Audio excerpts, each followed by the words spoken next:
मेरी उस वक्त हालत ऐसी थी कि यूनिवर्सिटी के पहले 2 साल मैंने प्रेजेंटेशंस के 15-15 मार्क्स गवाए थे। तो आपका थोड़ा पॉलिटिक्स की तरफ भी मतलब या प्लान्स हैं कि नहीं बट पर्सनली पॉलिटिक्स की तरफ जाना नहीं है, इंटरेस्ट है, अपना मुल्क है यार, कुछ गलत होता है अफसोस होता है। तो मैंने जब देखा I was a chair there, तो वहां पर मैं सिंध असेंबली चेयर कर रहा था और सिंध के इश्यूज पर जो 9th और 10th के स्टूडेंट्स जो सोल्यूशंस, इम्प्लीमेंटेबल सोल्यूशंस लेकर आ रहे हैं, शायद ही वो हमारे सियासतदान सोच भी सके। बीबीए से काफ़ी ज़्यादा हेल्प मिली, एक तो नेटवर्किंग, दूसरा हमें काफ़ी सारे टैक्टिक्स सिखाए जाते थे, कंज्यूमर बिहेवियर खास तौर पर। एमयूएस में बेसिकली जाके आपको अपना नैरेटिव बेचना होता है और बीबीए में बेचना ही सिखाते हैं। Assalamualaikum, this is Iris Fatwa. And this is Shahzain Rahman. Welcome to the new episode of Communicable. आज हम बात करेंगे एमयूएंस के बारे में। तो शाहजान, आपको पता है 1920s में फर्स्ट एमयूएन हुआ था और this is not only school activity, ये पूरा प्रॉपर प्रोफेशनल डिप्लोमेट्स का सेशन होता है जिसमें they try to seek a solution to the worldly problems. So today we have a very special guest, Mr. Hasnain Raza, who is also a president of Karachi Minute Society and LPSS Society in IOBM. So thank you so much for coming, Mr. Hasnain. So how are you, Mr. Hasnain? अल्हम्दुलिल्लाह, आप सुनाए क्या हाल चाल? अल्हम्दुलिल्लाह। तो to start the conversation, मैं थोड़ा सा आपकी अर्ली लाइफ के बारे में, थोड़ा बैकग्राउंड के बारे में कि कहाँ पैदा हुए, कहाँ स्कूलिंग थी आपकी, इनिशियल स्कूलिंग, तो उसके बारे में आप थोड़ा इनिशियली आप बता सकें तो। So basically I am a Karachi born और मेमन फैमिली से ताल्लुक़ है मेरा। अच्छा। तो स्टार्टिंग से हम लोग इतना कोई हमारा इक्विप्ड स्कूल नहीं था। आई वॉज फ्रॉम हैप्पीम स्कूल, शहीद मिलत रोड। अच्छा। और तालीम के हिसाब से काफ़ी अच्छा स्कूल था। अच्छा। बट जिस तरह की एक्टिविटीज़ हैं, पब्लिक स्पीकिंग एक्टिविटीज़, को करिकुलर एक्टिविटीज़, इतनी ज़्यादा उस पर ध्यान नहीं था हमारे स्कूल में। सो इस वजह से ये वाले जो ख़ास तौर पर डिप्लोमेटिक और क्या कहते हैं पब्लिक स्पीकिंग स्किल्स थे, कॉन्फिडेंस वगैरह, वो इतना ज़्यादा मेरे में नहीं था स्टार्टिंग से। I was an introvert from school. अच्छा। स्टार्टिंग से शायरी का थोड़ा बहुत शौक था, उर्दू लिटरेचर में काफ़ी ज़्यादा इंटरेस्ट था। करते करते हम कॉमिक्स कॉलेज में पहुँचे। अच्छा। कॉमिक्स से मैंने ग्रेजुएट किया, बट जैसे जैसे मैं थोड़ा सा कॉन्फिडेंस गेन कर रहा था, मुशायरा वगैरह था, उसको होस्ट किया था, कोविड का ब्रेक आ गया। फिर हमारा सेकेंड ईयर, यूनिवर्सिटी का फर्स्ट ईयर और यूनिवर्सिटी के सेकेंड ईयर का हाफ हमारा कोविड में गुजरा। फिर ओपन हाउस हुआ था हमारा यूनिवर्सिटी में। तो उसके बाद एक दोस्त था, उसने बोला कि यार एक सोसाइटी है, literary and public speaking society के नाम से, तो अगर तुम आओगे तो बड़ा मज़ा आएगा, इवेंट्स वगैरह होते हैं। तो मैंने सोसाइटी ज्वाइन कर ली। अच्छा, मेरी फर्स्ट प्रायोरिटी इवेंट्स डिपार्टमेंट था, सेकंड डिबेट्स था, बट अनफॉर्चुनेटली मुझे डिबेट्स में सिलेक्ट किया गया। हमारे उस वक्त प्रेसिडेंट थे उमैद भाई। अच्छा। तो मुझे काफ़ी ज़्यादा डर लगता था लोगों को फेस करने से, और ये वाली स्टोरी मैं हर जगह सुनाता हूँ। लाइक कोई भी मीटिंग हो, कहीं भी किसी को भी मोटिवेट करना हो, तो मैं अपनी लाइफ स्टोरी सबसे पहले सुनाता हूँ कि I was not a good delegate, I was not a good speaker from the start. मैंने ये चीज़ सीखी है। तो उमैद भाई थे उस वक्त हमारे, तो एक ट्रेनिंग सेशन उन्होंने लिया, उन्होंने बोला आओ कि एमयूएन्स में मज़ा आएगा। मेरा फर्स्ट एमयूएन का नाम नहीं लूँगा, आज से कुछ साल पहले, इतना ज़्यादा टाइम नहीं हुआ मुझे पब्लिक स्पीकिंग करते हुए। तो वो चेयर बेसिकली जो जज होता है एमयूएन में वो होता है। तो वो वहाँ चेयर भी थे and he is a very well known delegate also circuit में। वो ले गए, उनकी सोर्स वगैरह थी, उनकी डेलीगेशन थी, तो प्रेफरेंस हमें थोड़ा अच्छा मिल गया। अच्छा। अब मैंने उस वक्त चूज़ की थी पाकिस्तान नेशनल असेंबली। दरअसल एमयूएन्स के अंदर बेसिकली कमेटीज़ होती हैं अलग अलग, जो यूएन है उसका मॉडल बनाया जाता है बेसिकली, और यूएन की जो कोर कमेटीज़ होती हैं जैसे स्पेक्टपोल, लाइसेक, यूएनएचआरसी, वो कमेटीज़ का एक मॉडल बनाया जाता है। उसी तरह कंट्रीज अलॉट होती हैं। पाकिस्तान के अंदर स्पेशली कुछ लोगों ने ये इनिशिएटिव लिया था कि हमारी यूथ को पॉलिटिकली एजुकेट करने के लिए उन्होंने पीएनए और बाइलिंगुअल कमेटीज़ को इंट्रोड्यूस करवाया था, जिसमें Sindh assembly, KCC, mainly PNA होती है ज़्यादातर। तो मैं पीएनए में था, मेरे पास पर्सनालिटी थी उस वक्त के प्रेसिडेंट खान साहब की। अब मेरी उस वक्त हालत ऐसी थी कि यूनिवर्सिटी के पहले 2 साल मैंने प्रेजेंटेशंस के 15-15 मार्क्स गवाए थे, क्योंकि प्रेजेंटेशन वाली क्लास में जाता नहीं था, सिर्फ इस डर की वजह से कि मुझे लोगों को फेस करना पड़ेगा। पूरे 2 साल तक ये रहा, एलपीएसएस ज्वाइन करने से पहले। तो वो एमयूएन में हम लोग गए हैं, उसमें तकरीबन 120-130 बच्चे थे, और मैं हिम्मत नहीं जोड़ पा रहा था अंदर कमेटी सेशन में जाने की। हाँ, अब उस वक्त प्रेसिडेंट भी मैं, ब्लॉक भी मैंने लीड करना है, और प्रेसिडेंट की सीट एमयूएन में सबसे, प्राइम मिनिस्टर की सीट सबसे आगे होती है जो ब्लॉक को लीड कर रहा होता है। बच्चे सारे बैठ गए, कमेटी स्टार्ट हो गई, मेरे हाथ में प्लेकार्ड था, मैं एंटर हुआ हूँ और हमारे जो उस वक्त चेयर थे उन्होंने बोला अरे खान साहब आ गए। और वो 120 बच्चों ने मुझे घूम के यूं करके देखा। वो एमयूएन मेरा बड़ा एक तरीके से परफॉर्मेंस के हिसाब से बड़ा ख़राब गया था, बट जितना मैंने उस एमयूएन में सीखा शायद मैंने किसी और एमयूएन में सीखा ना हो। मेरा अवार्ड नहीं आया था, ना एचएम ना एसएम। अवार्ड सेरेमनी में मैं पीछे बैठा था because I was very hesitant, but वो एक पुश स्टार्ट था टू एन अमेजिंग जर्नी। करते करते LPSS में फिर हम लोगों ने और एमयूएन्स में पार्टिसिपेट करना स्टार्ट किया। काफ़ी सारे एमयूएन्स, तकरीबन 10 से 12 एमयूएन्स में पार्टिसिपेट किया। कुछ भी नहीं। I was very hesitant to face people. अच्छा, तो एमयूएन्स पे तो हम बात करेंगे ही, तो बस मैं आपकी थोड़ी सी अर्ली लाइफ के बारे में और जानना चाह रहा हूँ कि स्कूलिंग आपने जैसे कहा बिल्कुल नहीं है। मैं भी कॉमिक्स कॉलेज से ही पढ़ा हूँ। आपका कौन सा बैच था कॉमिक्स? मेरा कॉमिक्स का 2018 वाला बैच था। अच्छा। PCHS campus. अच्छा, PCHS में जौहर कैंपस से। जौहर पे तो फिर भी, बट PCHS वाज हमारे प्रिंसिपल थे सोहेल फारूकी साहब। अच्छा। वो काफी ज्यादा मोटिवेट करते थे हमें इन चीजों पे, बट हम नहीं जा पाते थे बिकॉज क्योंकि कॉमिक्स में तो ये डिबेट्स और इन सब का सीन बहुत जौहर वाले कैंपस में ज्यादा फोकस है। PCHS तो अभी बंद भी हो गया। PCHS हाँ बंद हो गया, वो हमारे बैच में ट्रांसफर हुआ था उन बच्चों का फर्स्ट ईयर। तो कॉमिक्स में आप कोई कॉमिक्स की लाइफ के बारे में अगर आप बताते हैं? कॉमिक्स की लाइफ गुड टाइम था, बट हमें खाली 1 साल मिला।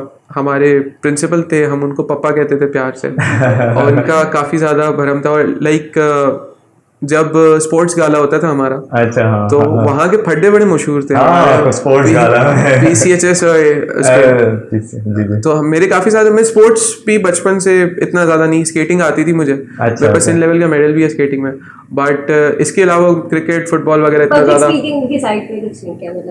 पब्लिक स्पीकिंग की साइड पे कुछ भी नहीं किया। एक हमारा खाली एक वो था, हमारे सीरत नबी कॉन्फ्रेंस होती है, उसमें मुझे जबरदस्ती होस्ट बिठा दिया था।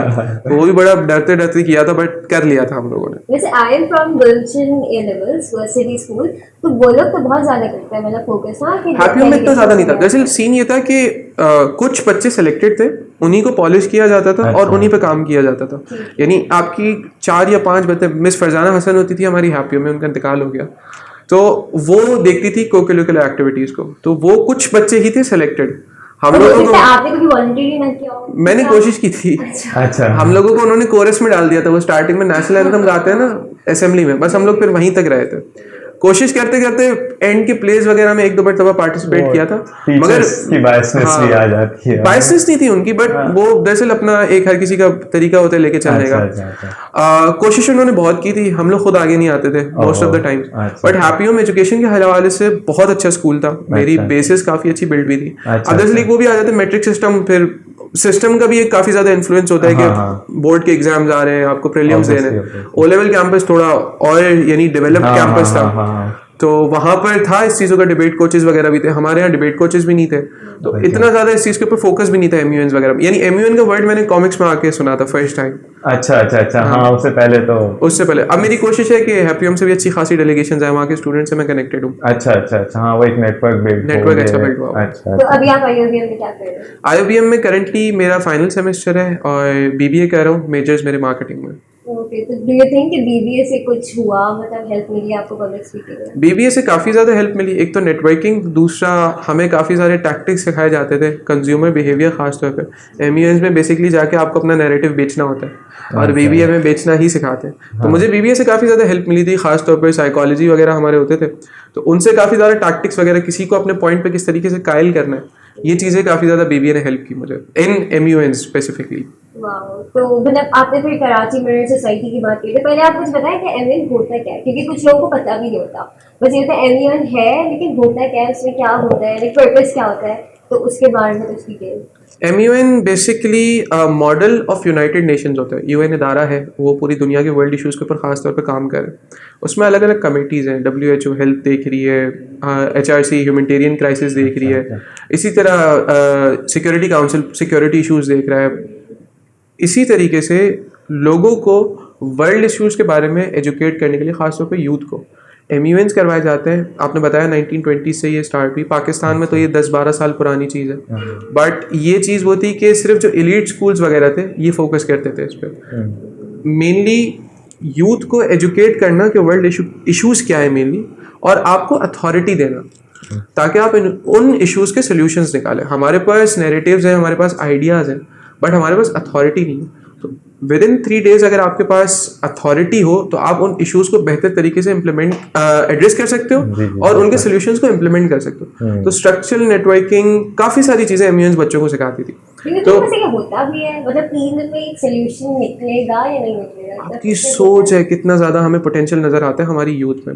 यानी अगर मैं कहूँ कि फिल वक्त मुझे पाकिस्तान की यूथ ही पाकिस्तान की वाहिद उम्मीद नज़र आती है ना, तो इसमें कोई मुबालगा आ रही नहीं होगी। बिकॉज जितना उनके अंदर पोटेंशियल है और जिस तरीके के वो सोल्यूशंस लेकर आ रहे हैं। आई वॉज अ चेयर इन ईमन YEMUN। ऐसा एमयूएन था कि जिसके अंदर ऑर्गेनाइजिंग लेवल पे हर वो चीज़ थी जो एलीट एमयूएन्स में होती है। बिकॉज एमयूएन बहुत ज़्यादा एक लग्जरी एजुकेशनल एक्टिविटी बना दी गई थी बेसिकली। यानी इसमें सोशल्स का काफ़ी ज़्यादा इन्फ्लुएंस आ गया था। इसके अंदर काफ़ी ज़्यादा जो फीस थी 5-5.5 हज़ार रुपये, कहीं पे 6 हज़ार रुपये फीस थी, ठीक है। और उसको एक बिल्कुल लग्जरी बना दिया गया था only for the elite students. जैसे कुछ कराची के स्कूल्स वगैरह थे वो इसको करवा रहे थे, कुछ प्राइवेट इंस्टीट्यूशंस थे वो करवा रहे थे, और इसको काफ़ी ज़्यादा एक्सपेंसिव कर दिया था। तो जो बच्चे गवर्नमेंट स्कूल से आ रहे हैं, जो असल हमारे मुस्तकबिल है, जिनकी मेजॉरिटी है, वो इस एक्टिविटी को एक्सेस नहीं कर पा रहे थे। तो कुछ काफ़ी अच्छे नाम हैं हमारे डिबेटिंग सर्किट में जिन्होंने इस चीज़ को बहुत ज़्यादा सब्सिडाइज किया। और आमन और ईमन ऐसे एमयूएन्स थे कि जिनकी फ़ीस काफ़ी ज़्यादा कम थी। और ईमन की तो फीस ही नहीं थी। तो वो उस चीज़ को, उस लग्जरियस एजुकेशनल एक्टिविटी को एक्सेसिबल करें। तो मैंने जब देखा, I was a chair there, तो वहाँ पर मैं सिंध असेंबली चेयर कर रहा था। और सिंध के इश्यूज पर जो 9th और 10th के स्टूडेंट्स जो सोल्यूशंस, इम्प्लीमेंटेबल सोल्यूशंस लेकर आ रहे हैं, शायद ही वो हमारे सियासतदान सोच भी सके। जिस तरीके के वो सोल्यूशंस लेकर आ रहे थे और जितना उनका करंट इश्यूज पर कमांड था कि यानी वो बैठ के, जब मैं 8 से 8 और 9 10th के स्टूडेंट्स को ये बोलते हुए देख रहा हूँ कि इलीगल लैंड ग्रैबिंग को हम किस तरीके से रोक सकते हैं, किस तरीके से हम बैराजेस और डैम्स का स्ट्रक्चर रिकंस्ट्रक्ट कर सकते हैं सिंध में। उस टाइम तक तो कोई सोच उस टाइम तक हम लोग 8-9 में हमें पूरे 14 पॉइंट्स याद नहीं होते थे। अच्छा, बुक अभी भी उनके पास वही है। मैंने कल उस दिन जब पूछा था कि आप लोग कौन सी, तो बुक वही पढ़ रहे हैं, बस कवर चेंज हुआ है। एजुकेशनल लेवल उनका वही है, बट स्टिल उनके अंदर इतना पोटेंशियल है कि जब आप उनको अथॉरिटी दोगे तो वो काम कर सकते हैं। तो ये चीज एमयूएन्स का बड़ा फायदा था कि आपको जब अथॉरिटी मिलती है 3 दिन तक आप अपने आप को एक रिस्पेक्टेबल पॉलिटिशियन रिकग्नाइज करवा रहे हो, एक रिस्पेक्टेबल कंट्री का डेलीगेट रिकग्नाइज करवा रहे हो। और आप जब यूएन के अंदर अपनी कंट्री को रिप्रेजेंट करते हो, काफी सारे ऐसे इश्यूज भी आए थे एमयूएन्स के अंदर के हमारे जो लोग थे वो उसकी इंपॉर्टेंस को समझ नहीं पाए। कराची यूनिवर्सिटी में एमयूएन्स होते थे, तो वहाँ इसराइल के डेलीगेट के खिलाफ धरने और काफ़ी ज़्यादा इस तरीके से इश्यूज हुए थे कि उसमें, बिकॉज यूनाइटेड नेशंस है, उसमें सारी कंट्रीज है, पैलेस्टाइन भी है, इसराइल भी है, तो वहाँ हमारे लोग कुछ ज़्यादा ही मामले को जज्बाती हो जाते थे मामले को समझने के बजाय। वहाँ उन चीज़ों को टैकल करके, अच्छा फिर वो भी डेलीगेट की बड़ी बात है कि वो इसराइल कंट्री लेके उसके ऊपर भी लड़ रहा है, अपने स्टांस को प्रूव करने के लिए लड़ रहा है। तो मेन थिंग इज कि आप जब यूथ को डिबेट से एम्पावर करवा देते हो ना, तो वो एक हदीस है जो मेरे लिए बहुत ज़्यादा मोटिवेशन है इस चीज़ के अंदर काम करने के लिए कि बुराई को अगर अपने हाथ से रोक सकते हो तो रोको, अगर हाथ से रोकने की कुव्वत नहीं है तो जबान से उसको बुरा बोलो। जबान से नहीं बुरा बोल सकते तो कम से कम उसको दिल में बुरा सोचो।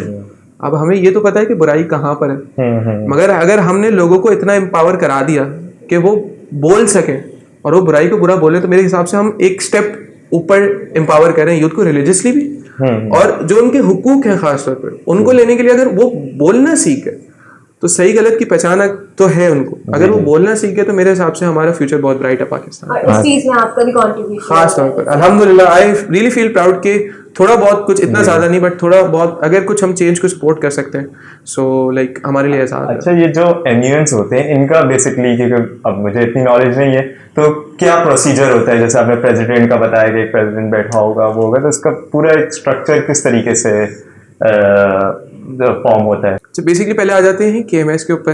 कराची मर्डर सोसाइटी आज से तकरीबन 1 साल पहले हमारी LPSS की एक डेलीगेशन थी, वो एक बहुत वेल नोन एमयूएन में गई थी। वो दोबारा हुआ है अभी पिछले दिनों में, बहुत अच्छा लगा। उसकी स्नैपचैट पे स्टोरीज पे आती है ना वो चीज़ें, तो वो सब एक पूरा फ्लैशबैक चलता है।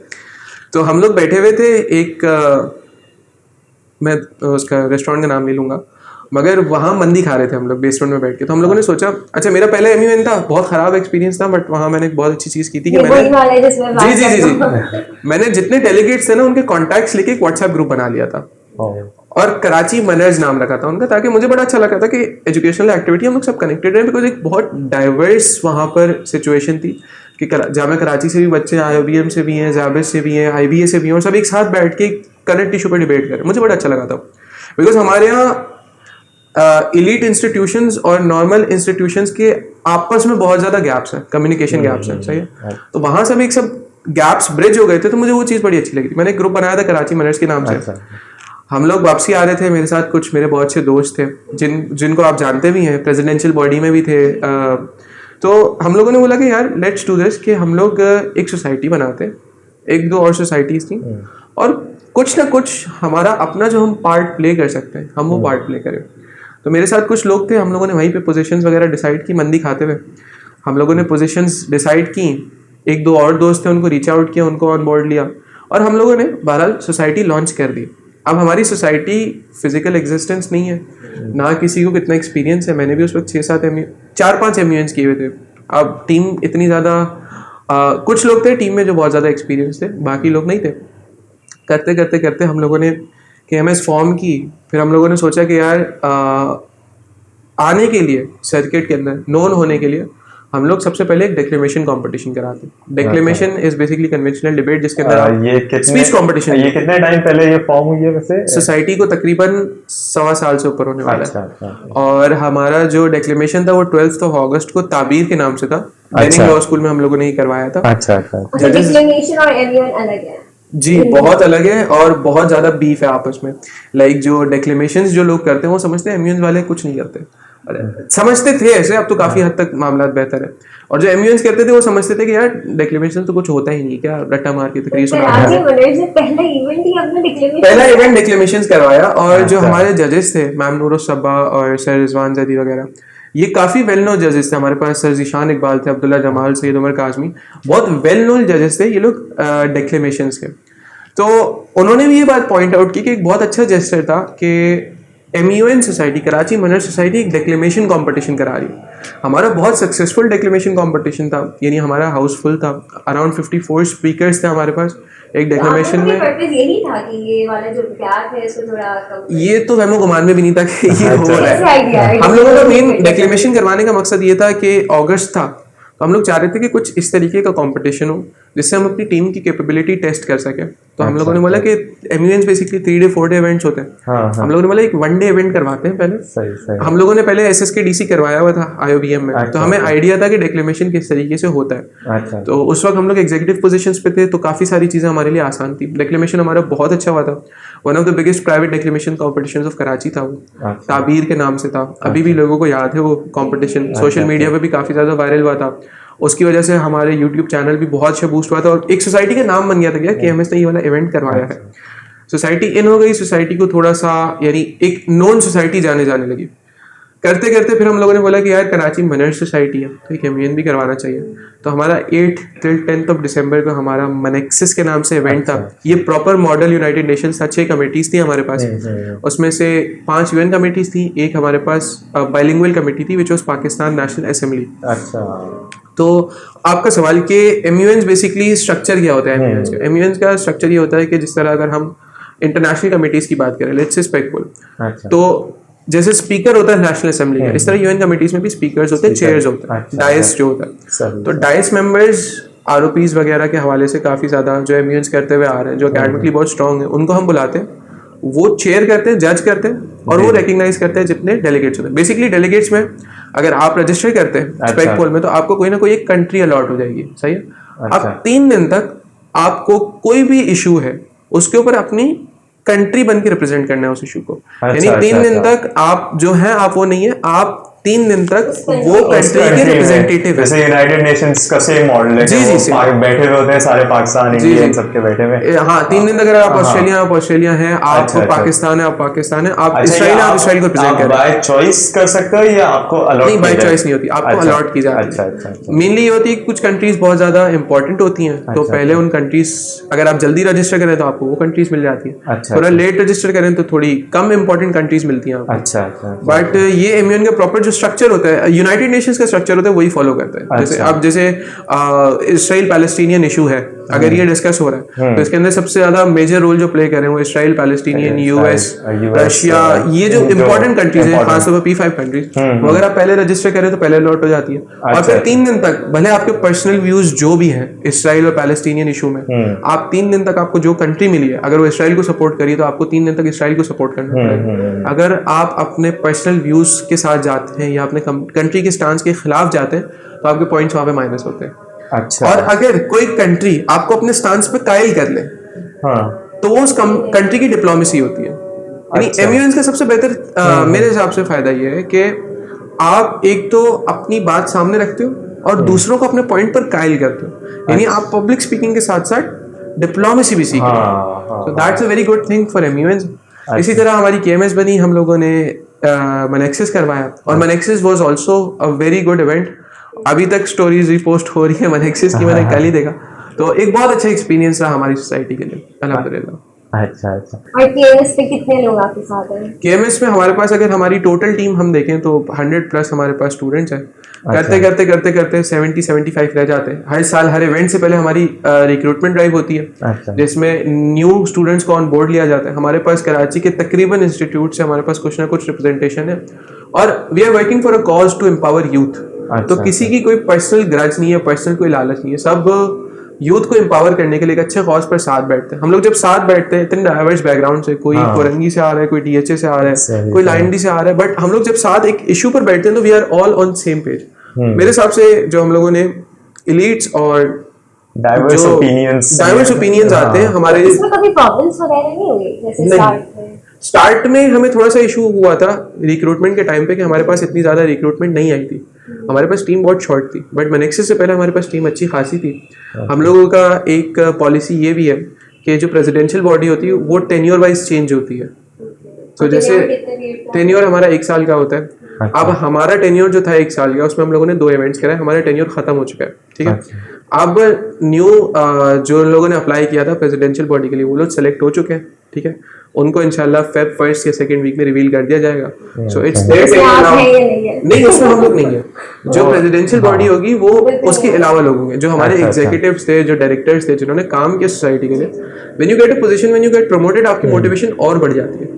एंड एक ही बंदा एक तरीके से लेके चले, दूसरा बंदा उसकी जगह पर, उसके पास नए आइडियाज है, नई स्ट्रैटेजीज है, तो वी होप कि ये चीज ग्रो करती जाएगी, एक स्टैग्नेंट पोजीशन पे नहीं रहेगी। अच्छा अच्छा। तो मैं थोड़ा पीछे आना चाहूँगा कि मतलब आपने एलपीएसएस का जिक्र करा, तो आप मुझे बताइए मतलब एलपीएस का क्या रोल था आपकी जर्नी में, और मतलब एक सोसाइटी, यूनिवर्सिटी की सोसाइटी का जो आप मतलब आज अपनी एक अलग वो फॉर्म कर चुके हैं, तो उसमें क्या आपका रोल था एलपीएसएस के सोसाइटी का आपकी जर्नी में?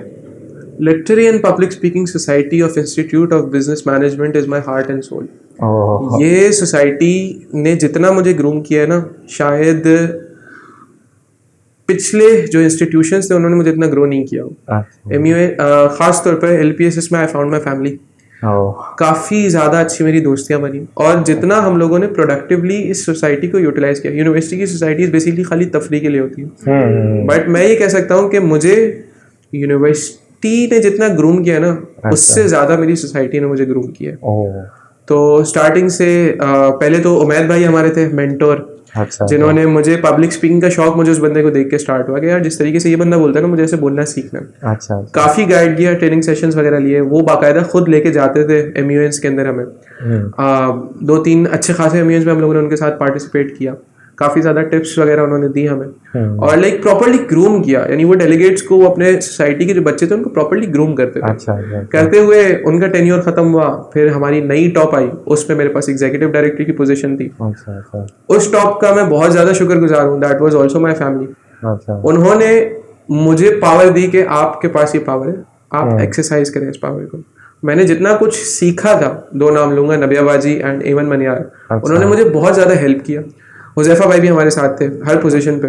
वो डिबेट से उनका ताल्लुक था, नबिया बाजी एमन का डिबेट से ताल्लुक नहीं था, दे वर प्रेसिडेंट और वीपी, बट उन्होंने बहुत ज़्यादा सपोर्ट किया हमारे डिपार्टमेंट को, जिसकी वजह से हम लोगों ने अपना डिपार्टमेंट ग्रो किया, अपने पर्सनल स्किल्स ग्रो किया। एग्जीक्यूटिव डायरेक्टर के बाद फिर हम लोगों का ILF हुआ था, IOBM लिटरेचर फेस्टिवल, उसमें मैं एकेडमिक लीड था। मुशायरा कवाली वगैरह हम लोगों ने बहुत फन किया और बहुत अच्छा हमारा हो गया था। उसके बाद फिर इन लोगों ने मुझे सेलेक्ट कर लिया इस पोजीशन के लिए। तो अब कोशिश है कि जिस बेंचमार्क सेट किया था उन्होंने, उस बेंचमार्क को हम मीट कर सकें इंशाल्लाह। सो हमारा इरादा है इस बार SSKDC जो हमारा IOBM का डिक्लेमेशन कंपटीशन होता है, वो तो हम लोगों ने करवा लिया है। अब इस बार इंशाल्लाह इरादा है कि वी विल रिवाइव CB मन back, college of business management model United Nations, जो 2022 में लास्ट हुआ था उमैद भाई के टेन्योर में। इस बार इरादा है कि CB मन 24 भी आने वाला है। तो ये भी आपकी पॉडकास्ट पे एक चीज रिवील हो गई है इंशाल्लाह, इस बार CB मन आने वाला है इंशाल्लाह। और ऑब्वियसली आपका ये एक आखिरी इवेंट होगा एज प्रेसिडेंट ऑफ LPSS, और एज प्रेसिडेंट ऑफ KMS तो हो गया आखिरी इवेंट, तो आप नए प्रेसिडेंट वगैरह इंशाल्लाह। अच्छा, मुझे ये बताएं, जैसे आपने बोला भी कि इसराइल फॉर एग्जांपल अगर पैलेस्टीनियन इशू डिस्कस हो रहा है और कोई जो कंट्री इसराइल को रिप्रेजेंट कर रहा है, अगर उसको नहीं करना या उसको बहुत बैकलैशेस मिल रहे हैं, तो कोई ऐसे आर्गुमेंट वगैरह तो होता ही होगा। तो कोई होता है मतलब स्पेसिफिक रूल्स वगैरह जो उन लोग को फॉलो करना होता होगा कि कॉन्फ्लिक्ट्स वगैरह इतने ना बढ़े? तो मेनली कॉन्फ्लिक्ट्स के सोल्यूशन पर आना होता है। एवरी 2 डे MUN या एवरी 3 डे MUN एंड पर एक DR बनता है, ड्राफ्ट रेजोल्यूशन।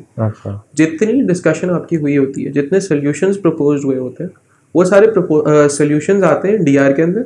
अलग अलग ब्लॉक्स होते हैं, जैसे एक ब्लॉक पूरा इसराइल को सपोर्ट कर रहा होगा, एक पैलेस्टीन को सपोर्ट कर रहा होगा, दोनों अपने अपने DR बनाते हैं, ड्राफ्ट रेजोल्यूशंस। और PNA के अगर आप बाइलिंगुअल कमिटीज़ की बात करें तो उसमें बिल बनता है, जिस तरह नेशनल असेंबली के बिल्स होते हैं। ये DR बनने के बाद फिर इस DR पे वोटिंग होती है। असल चीज़ ये होती है कि कौन सा ब्लॉक अपना DR पास करवा ले। आप लोगों ने कितने लोगों को, अब इसमें डिप्लोमेसी बहुत ज़्यादा होती है कि यार किसी को कोई फेवर दे दिया, किसी कंट्री को कोई चीज़ फेवर दे दी, आपका एक पॉइंट अपने DR में डाल दिया, मुझे वोट करना कि हम अपना DR पास करवा लें। दूसरे ब्लॉक आपको ब्लॉक्स तोड़ने होते हैं, डिप्लोमेसी होती है। अगर इलेक्शन, सेनेट के इलेक्शन हो रहे हैं, इलेक्शन मेनली जिस तरीके से इलेक्शंस होते हैं ना, आप इसी स्ट्रक्चर को फॉलो करना। ये DR पास करवाने के लिए आपको ब्लॉक्स तोड़ने पड़ते हैं, लोगों को कायल करना होता है, बहस होती है, मुबाहिसे होते हैं, and it's a very good learning experience कि आपको सामने वालों को फैक्चुअली अपने पॉइंट पर कायल करना होता है। ठीक है, अगर मैं पाकिस्तान नेशनल असेंबली की बात करूं, जो क्योंकि मैं PNA में बहुत ज़्यादा इंटरेस्ट है मेरा, चेयर भी PNA काफ़ी मरतबा की, और मेरी कोशिश होती है कि जहाँ PNA हो मैं वहाँ ज़रूर एज ए डेलीगेट जाऊँ।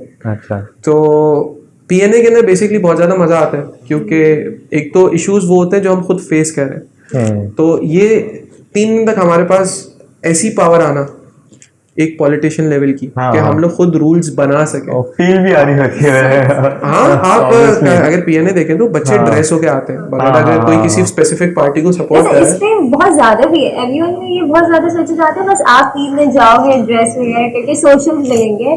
तो लाइक आपने लगता है कुछ लोग ऐसे भी होते हैं कि इस पर्पस की वजह से आते हैं, कुछ लोग होते हैं कि जो खाली तफरीह के लिए आते हैं, कुछ लोग होते हैं जो सीखने के लिए आते हैं, कुछ लोग आते हैं कि हम तफरीह भी कर लेंगे, कुछ लोग सीख भी लेंगे।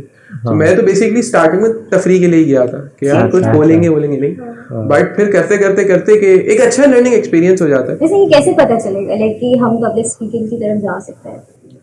बेसिकली मुझे भी नहीं पता था कि मैं आज यहाँ पर बैठा हुआ हूँ, ठीक है। और आपका ट्रांजिशन, क्योंकि आपने बताया कि मैं स्टार्टिंग में बहुत इंट्रोवर्ट था, मार्क्स छोड़ दिए थे, और स्टार्टिंग में मेरी GPA अभी तक इस वजह से नहीं बढ़ पाया। मैं अभी वो 3 वाले उससे ऊपर जा नहीं पाया। बट हाँ, पब्लिक स्पीकिंग देखें, व्यूज सबके अच्छे होते हैं, ठीक है। आपके व्यूज अच्छे होने का तब तक फायदा नहीं है कि जब तक आप उसको कम्युनिकेट नहीं कर दो, ठीक है। मेरी मोटिवेशन यही थी कि पाकिस्तान, खासतौर पर KMS के पीछे जो मोटिवेशन थी कि पाकिस्तान एक ऐसा मुल्क है कि वो आज़ाद है, एक रियासत जो आज़ाद है, जहाँ पर आपको फ्रीडम ऑफ रेप है, फ्रीडम ऑफ हरासमेंट है, फ्रीडम ऑफ करप्शन है। आपके पास एक चीज़ नहीं है, वो फ्रीडम ऑफ स्पीच नहीं है। मेरी कोशिश थी कि एक आज़ाद रियासत में, आज़ाद रियासत के अंदर फ्रीडम ऑफ स्पीच पे थोड़ा सा काम किया जाए, जिसको हम सबसे ज़्यादा लैक कर रहे हैं। यहाँ पर अगर कोई पॉलिटिकल बात हो जाएगी, बट अगर कोई जर्नलिस्ट आपके स्टांस के हिसाब से नहीं चल रहा तो आप उसको किसी दूसरे मुल्क भेज के उसको मरवा देते हो। अगर कोई जर्नलिस्ट आपके मुल्क में आपसे काबू नहीं आ रहा तो उसकी आप जबान खराब कर देते हो, बट स्टिल इस मुल्क में लोग हैं जो अभी भी लड़ रहे हैं, उनको रोका जा रहा है, बट आप सबको तो नहीं मार सकते ना। अभी भी आप प्रोटेस्ट की जो हालत देखें, मुल्क की जो सूरत हाल है, सब कुछ करने के बावजूद भी लोग तो बोल रहे हैं, और बोलना बहुत ज्यादा मैटर करता है। लड़ने से ज्यादा बोलना मैटर करता है। आपकी जो अल्फाज हैं वो आपके हाथों से ज्यादा ताकतवर है। सो अगर हम अपने यूथ को खाली बोलना सिखा देना तो मैं समझता हूँ कि जिसको बोलना आ गया ना तो वो अल्फाजों से ही अपनी जंग जीत सकते हैं। बिल्कुल बिल्कुल। और आपका इससे थोड़ा आपका थोड़ा पॉलिटिक्स की तरफ भी मतलब या प्लान्स हैं कि नहीं मतलब पॉलिटिक्स की तरफ जाना नहीं है, बट पर्सनली पॉलिटिक्स की तरफ जाना नहीं है। इंटरेस्ट है, अपना मुल्क है यार, कुछ गलत होता है अफसोस होता है। पाकिस्तान से मोहब्बत का एक तकाजा ये भी है कि अभी जिस तरीके के इश्यूज चल रहे हैं पाकिस्तान में, हमें पता है गलत कौन है, मगर टू अ सर्टेन एक्सटेंट हम उसको एड्रेस कर सकते हैं। उससे ज़्यादा हम बोल भी नहीं सकते क्योंकि हमें दबाया जाता है। टर्की का रेवोल्यूशन जब आया था तो उन लोगों ने यही किया था ना, एक लिमिट हो गई थी। हमारी वाली लिमिट काफ़ी पहले पास हो चुकी है। अगर फिर भी कोई स्टैंड ले रहा है तो लेट्स सपोर्ट दोज पर्सन जो स्टैंड ले रहे हैं हमारे मुल्क के लिए। तो खाली दिल में सोच के तो स्टैंड नहीं ले सकते, बोलना पड़ेगा, और जब तक बोलना आएगा नहीं तो आप किस तरीके से स्टैंड कर सकते हैं। अभी आपका लास्ट सेमेस्टर है तो इसके बाद आगे क्या प्लान है आपको? यही आपको केएमएस को ही आगे लेके चलेंगे कैसे? केएमएस को मैं नहीं लेके चलूंगा, केएमएस मुझे आगे लेके चलेंगे। लेकिन आप पूरी तरह उसको छोड़ेंगे तो नहीं, केएमएस को हम लोग छोड़ नहीं रहे। ऑब्वियसली केएमएस को हम लोग छोड़ भी नहीं सकते। कराची मिनट सोसाइटी का ये है कि नई प्रेसिडेंशियल बॉडी आएगी, वो लीड करेगी, हम लोग एज एडवाइजर्स साथ रहेंगे, ठीक है। CEO CFO जो हमारी प्रेसिडेंशियल बॉडी थी वो इन पोजीशन पर आ जाएगी and they will stay there with those positions. बाकी फिर एवरी ईयर एवरी टेन्योर हमारी जो प्रेसिडेंशियल बॉडी वो चेंज होती रहेगी। जो डायरेक्टर्स थे वो एग्जीक्यूटिव प्रमोट होंगे, फिर वो प्रेसिडेंशियल बॉडी में आएंगे।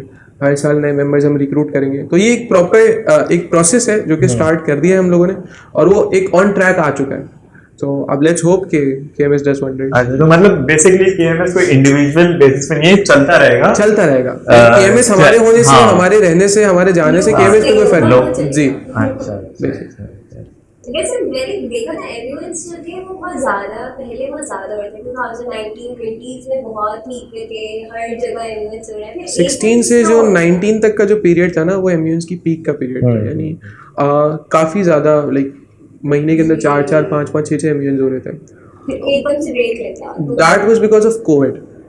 COVID was very much Covid ने बहुत ज़्यादा इफेक्ट किया था एम्यूएंस को, इतना कि CB1 जब हम लोगों ने करवाया था ना तो हम लोगों को बाकायदा लोगों को जाके समझाना पड़ा था कि एम्यूएंस क्या होता है। जब 22 के अंदर, because CB1 was one of those एम्यूएंस जिन्होंने एम्यूएन कल्चर को रिवाइव किया था दोबारा। CB1 था, पॉलमन था, सेम डेट्स के अंदर थे। पॉलमन ने फिर आगे कर दिया था बारिशों की वजह से। हमारे थर्ड डे एक्सपेक्टेड थी बहुत शरीफ बारिशें। स्टिल हम लोगों ने, मैं उस वक्त मेंबर था तो इतना ज़्यादा हमारा इन्फ्लुएंस नहीं था बॉडी के अंदर, बट स्टिल CB1 हम लोगों ने बहुत करीब से देखा है किस तरीके से करवाया, किस तरीके से डेलीगेट्स को लेकर आए। एंड कोरंगी के अंदर तकरीबन 450 डेलीगेट्स को लेकर आना वाज अ बिग टास्क। तो आप पर्सनली गए थे यूनिवर्सिटी में? जी, हम लोग पीआर ड्राइव्स के अंदर हम लोग गए थे। हम लोगों ने पर्सनली रीच आउट किया था काफ़ी सारे डेलीगेट्स को। And CB1 was one of those experiences जिसने मुझे काफ़ी ज़्यादा पॉलिश किया था। I was also a delegate at CB1 और काफ़ी मज़ा आया था CB1 के अंदर, बिकॉज उमैद भाई लीड कर रहे थे और माई मेंटर लीडिंग मी, मेरे लिए बहुत बड़ी बात थी CB1। एंड आई होप कि जो बेंचमार्क उन्होंने सेट किया उससे बेहतर करवाएं इंशाल्लाह इस बार। अभी फ्यूचर में क्या प्लान्स हैं आपके? कोई और दूसरा इवेंट आ रहा है अभी? जी, ताबीर 2.0 आएगा, मनेक्सिस 2.0 आएगा, एंड इफ 24 के अंदर इंशाल्लाह। एंड इफ अगर प्रेसिडेंशियल बॉडी चाहे, जो नहीं आएगी, वो और इवेंट्स करवाना चाहे पब्लिक स्पीकिंग, तो इट्स ऑल ऑन देम। अच्छा, जो आपके जो इवेंट्स हैं इसमें मतलब आप कुछ डिफरेंट चीज, मतलब कोई इनोवेशन अपने ही इवेंट्स में कि आप क्या कुछ अलग कर रहे हैं जो बाकी जो ऑर्गेनाइज करवाते हैं उनसे आप क्या कुछ डिफरेंट अगर कर रहे हैं तो बेसिकली या प्लान्स हैं आपके? हमारा बेसिकली प्लान मनेक्सिस के अंदर ये प्लान था कि एक ऐसा एम्यूएन रखें जो एक्सेसिबल हो। हम लोगों ने डिबेट क्वालिटी बेहतरीन रखी थी। हम लोगों ने चेयर्स जो बुलाए थे was one of the best secretariat here in Karachi academically. उसके बाद हम लोगों ने सारी फैसिलिटीज़ उनको प्रोवाइड की थी और उनको हम लोगों ने कोशिश की थी कि 2000 से 2500 का जो ब्रैकेट था उसके अंदर हम लोगों को बेस्ट पॉसिबल जो फैसिलिटीज़ ऑफ MUN है वो दे सके। काफ़ी सारे MUNs थे वो काफ़ी ज़्यादा एक्सपेंसिव जा रहे थे, तो हम लोगों की कोशिश थी कि डिबेट क्वालिटी भी हम अच्छी रखें, और मेनली इनोवेशन नहीं थी बिकॉज हमारा फर्स्ट इवेंट था। इनोवेशन इंशाल्लाह नेक्स्ट इवेंट से कुछ आइडियाज़ वगैरह हैं, नई प्रेसिडेंशियल बॉडी के पास काफ़ी ज़्यादा आइडियाज़ है, कुछ तो नहीं काफ़ी ज़्यादा आइडियाज़ है। तो फॉर्मेट चेंज करने के साथ साथ कमेटीज़ ऐड करेंगे, कमेटीज़ तो ऑब्वियसली ऐड करेंगे, कुछ नई इनोवेटिव कमेटीज़ का भी सोचा हुआ है इन लोगों ने। डेनमन का मैं खास तौर पे कहना चाहूँगा, डेनिंग लॉ स्कूल ने, उनकी एक कमेटी बहुत अच्छी होती है, committee for the specially abled. तो वो जो MUN का एक्सपीरियंस है वो स्पेशली एबल्ड जो डेफ पीपल है उनके लिए था कि वो इशारों में डिबेट कर रहे थे, एंड वो देखना खासतौर पर वाज वेरी मच मेस्मराइजिंग कि आप देख रहे हो कि लोग इशारों में बहस कर रहे हैं, अब वो इशारों के अंदर उनके जज्बात आ रहे हैं, वो देख के इतना अच्छा लग रहा था कि यार they are getting the point and they are getting the essence of MUNs। तो कोशिश है कि इस तरीके की इनोवेशन हम भी करें, बट नेक्स्ट इवेंट्स में इंशाल्लाह। अभी फिलवक मेनेक्सिस वाज एन ट्रेडिशनल जो हमारा MUNs चलता आ रहा था उस तरीके का MUN। अच्छा, और कुछ मेन चैलेंजेस जो आपको सारे प्रोसीजर्स MUNs के दौरान फेस, जो मेन चैलेंजेस आपको फेस होते हैं वो मेन जो होते हैं वो स्पॉन्सर्स होते हैं, सबसे बड़ा चैलेंज होता है हमारा कि स्पॉन्सर्स को कायल करना कि वो आपके इवेंट पे इन्वेस्ट करें। बट अल्हम्दुलिल्लाह अभी तक जो हमारा नेटवर्क बन चुका है, सो इंशाल्लाह अब ये प्रॉब्लम नहीं आएगी। फर्स्ट इवेंट्स थे तो पहला इवेंट जाके जब आपके पास कोई हिस्ट्री नहीं हो, किसी को जाके अपना इवेंट का बताना, खासतौर पर डेलीगेट्स लाना भी सबसे बड़ा जो हमारा चैलेंज था मेनेक्सिस में। हमें कितने, हमारी सोसाइटी में 70 तकरीबन जो ऑन ग्राउंड काम करने वाले बच्चे थे, उसमें से समझे 5 प्रेसिडेंशियल बॉडी के लोगों को हटा के 65 बच्चों ने बोला था कि यार आप डेट्स आगे कर दो, बिकॉज कराची के हर स्कूल, हर यूनिवर्सिटी, हर कॉलेज के अंदर उस वक्त एग्जाम्स चल रहे थे। दिसंबर में हुआ था, और ऐसा सीन था कि फ्राइडे को एग्जाम है, मंडे को एग्जाम है, अब बच्चा जुम्मा हफ्ता इतवार किस तरीके से आएगा। Still we manage to get around 300 to 350 delegates. किसी कॉलेज से 2 आ रहे हैं, किसी से 5 आ रहे हैं, किसी से 7 आ रहे हैं, बट हम लोगों ने बहुत मुश्किलों से 300-350 बच्चे हम लोग गैदर करने में और एक अच्छा क्राउड बिठाने में हम लोग कामयाब हुए थे, and that is a very big achievement. अगर एग्जाम्स नहीं होते तो we are expecting a crowd more than 600, और पर्सनल कनेक्शंस वगैरह भी अच्छे खासे थे। स्टिल वो जो एग्जाम वाला फैक्टर था वो काफ़ी ज़्यादा इफेक्टेड था। कुछ DHA के स्कूल ऐसे थे कि हम लोग उनके प्रिंसिपल्स वगैरह के पास गए थे, उन्होंने फ्राइडे वाला एग्जाम कैंसिल करवाया था और उसको आगे करवाया था जस्ट बिकॉज बच्चे इस इवेंट में पार्टिसिपेट कर सके। So it was overall a very good experience, very challenging experience. मैं 4 दिन कंटिन्यूस सोया नहीं था, हम लोग रात को रुके थे वेन्यू पे 2 दिन, और बहुत ज़्यादा टायरिंग एक्सपीरियंस था, but one of those experience जो मुझे याद रहेगा। चलो फिर एंड में फिर आप थोड़ी इंपॉर्टेंस ऑफ पब्लिक स्पीकिंग के बारे में बता दें कि मतलब कैसे ये कितनी हेल्प करनी चाहिए स्टूडेंट लाइफ को, थोड़ा इससे रिलेट करें कि होनी चाहिए नहीं होनी चाहिए। स्कूल लेवल के ऊपर मेरे हिसाब से public speaking is very important, ठीक है। सॉफ्ट स्किल्स जो हम बच्चों को सिखाते हैं, जब हम उनको एकेडमिकली स्ट्रॉन्ग करें ना, तो जो उनके व्यूज़ और पॉइंट्स जिनको हम लोग फ्लरिश करना चाह रहे हैं वो तब तक प्रॉपरली हमारे सामने नहीं आएंगे जब तक वो प्रॉपरली उसको कम्युनिकेट नहीं करते। सो जो कम्युनिकेशन स्किल्स हैं are one of the most important skills, because हमारे यहाँ बहुत ज़्यादा इस तरीके के मामला आते हैं जो कम्युनिकेट नहीं होते, ठीक है। मेंटल हेल्थ से, फीमेल हेल्थ इश्यूज़ वगैरह, ये चीज़ें जो कम्युनिकेट नहीं होती। अब हमारे यहाँ ये है कि ख़ासतौर पर अगर हमारी सोसाइटी के अंदर देखें, इज्जत के मामला काफ़ी ज़्यादा, बट उसकी वजह से केसेस रिपोर्ट नहीं होते, ठीक है। एक तो ये एस्पेक्ट आ गया। दूसरा एस्पेक्ट ये कि आपकी जो प्रोफेशनल लाइफ है उसके अंदर कम्युनिकेशन स्किल्स बहुत ज़्यादा इंपॉर्टेंट है। फाइनेंस वगैरह की फील्ड है, सही है, उसमें कोई मसला नहीं है, बट आप फाइनेंशियली बहुत ज़्यादा, अगर अकेडमिकली फाइनेंस में बहुत ज़्यादा स्ट्रॉन्ग हो बट आप इंटरव्यू सही नहीं दे पाए, ठीक है, तो हर चीज़ तो आपकी CV नहीं बताती ना, काफ़ी सारी चीज़ें वो जो आपकी जो पर्सनैलिटी है वो काफ़ी सारा चीज़ें बताती है।